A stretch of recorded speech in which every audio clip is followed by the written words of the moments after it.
We have Doc Jonas because Doc Jonas has been appointed as the face of the medical frontliner, the first one to be vaccinated, well, legally vaccinated in the Philippines when the approved vaccines do arrive legally in the country. Doc Jonas, I don't know if I should say congratulations, I suppose. But parang hindi kayo sigurado. Ano naman, we're very thankful. So I'm speaking in behalf of all the frontliners in PGH and of the whole country that we're very thankful that finally the vaccine is here and it's an added protection for all of us. Doc, practical question lang po. I have to ask a doctor about this. Kasi nga po, we don't know yet kung gaano katagal ang efficacy ng bakuna. But how do we know? How do we find out? Do we wait until the first people to get the vaccines in the country start getting sick of COVID before we decide we have to get another shot next year, for example? Yeah, there are studies going on abroad. No, what they do, there are many ways of testing it. You, let's say, have a group that those who got vaccinated, a group that never had COVID got vaccinated, and those who had COVID and got vaccinated. So merong mga difference. So that's one way. Really, yeah, you have to somehow monitor if there are patients who had, let's say, had been vaccinated and then had a reinfection, no? So they will become symptomatic, and then you will have to test again, no? So far, based on the studies, they say up to 6 months you're still covered.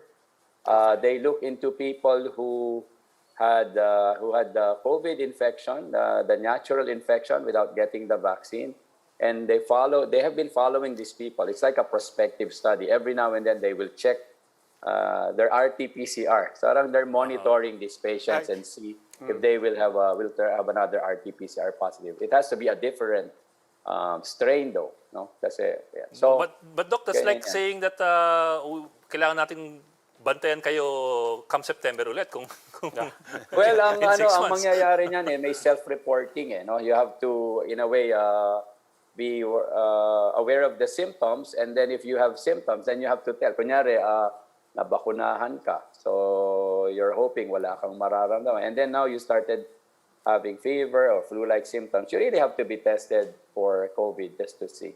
Because there are other illnesses naman.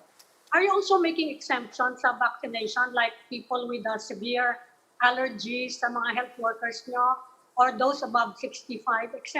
Hindi nyo ba sila isasama? Okay, so ang mga absolute contraindication right now will be anybody less than 16 years of age. So kasi wala pang clinical trials on the kids, on children. So 16 ang pinakabata. There are some vaccines, 18 ang pinakabata nila. So definitely, if you're less than 16 or less than 18, depending on the brand. The second is if you have anaphylactic reaction to the components of the vaccine. No? Let's say, ang isa palang preservative niyan is yung polyethylene glycol. Yung Kahit minor lang? Or it has no, it has to be like an anaphylaxis, no? A severe allergic reaction. So yan. And then, yung seniors po, relative contraindication. Kasi yung more than 65, in fact, these are some of the people whom we want to vaccinate, the elderly with comorbid conditions. So it's not an absolute contraindication. There was in Norway, wherein the frail, the really elderly in nursing homes were very sick. Talagang may sakit sila, may iba silang conditions. No? Tapos, yun lang mostly. The other relative contraindications are like, let's say you have cancer and you're undergoing chemotherapy, so your immune system is kind of suppressed. So it is not a contraindication. Maybe we will just delay the giving of the vaccine. Doc, mga buntis, or for that matter, nursing mothers? Alright, so yung mga buntis, hindi naman yan contraindicated, but having said that, it's probably better not to give it during the first trimester. And then if you weigh it out with your OB and see ano ba, are you really someone who needs to be vaccinated now while you're pregnant? Are you really a high-risk individual to get COVID? Let's say you're like really a frontliner ba? Or you can wait a little bit. So it's not an absolute contraindication, but it's something that has to be individualized. Ganon din yung nursing, yung na nagbe-breastfeed, for example. They say it's not a contraindication also. Yung may lupus, pwede?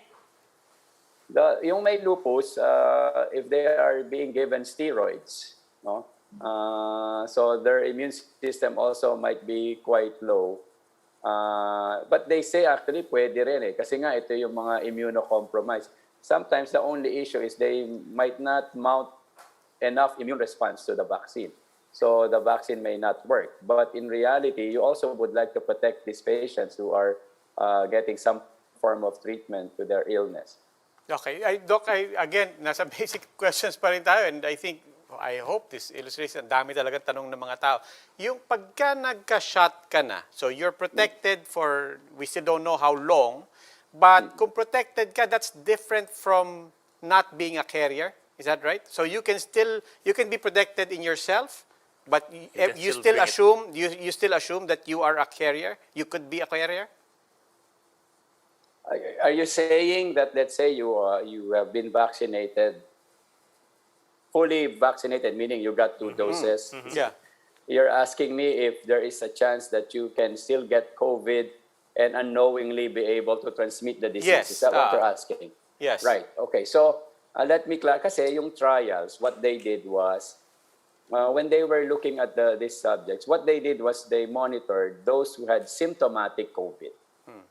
So kunyari, binigyan ka na ng bakuna, after, then they asked their subjects, kapag may naramdaman ka, then you have to report to the investigators. And then you will be tested. Okay? So in Pfizer and Moderna, they were really looking for symptomatic COVID. So what is unknown are those who were asymptomatic. Kasi meron din namang mga asymptomatic COVID. No?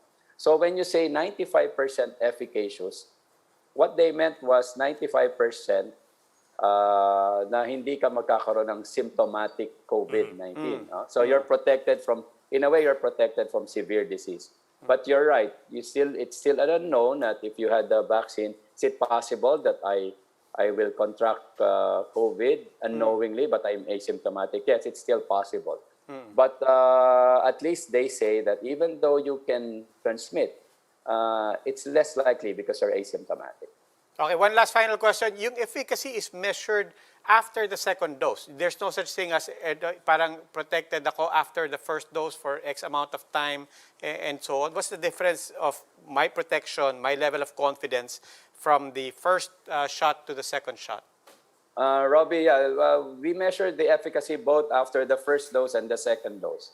But the investigators, at least from some of the vaccines, said that, let's say if you got the first dose, they say you at least have about 50%.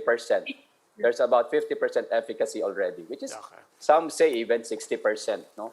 And then if you get the second dose, that's when para bang that's your immune booster. Booster. It will go up to like 95 to high 80. So it tells you how important it is to get the second dose. But yung unang dose, may protection na din.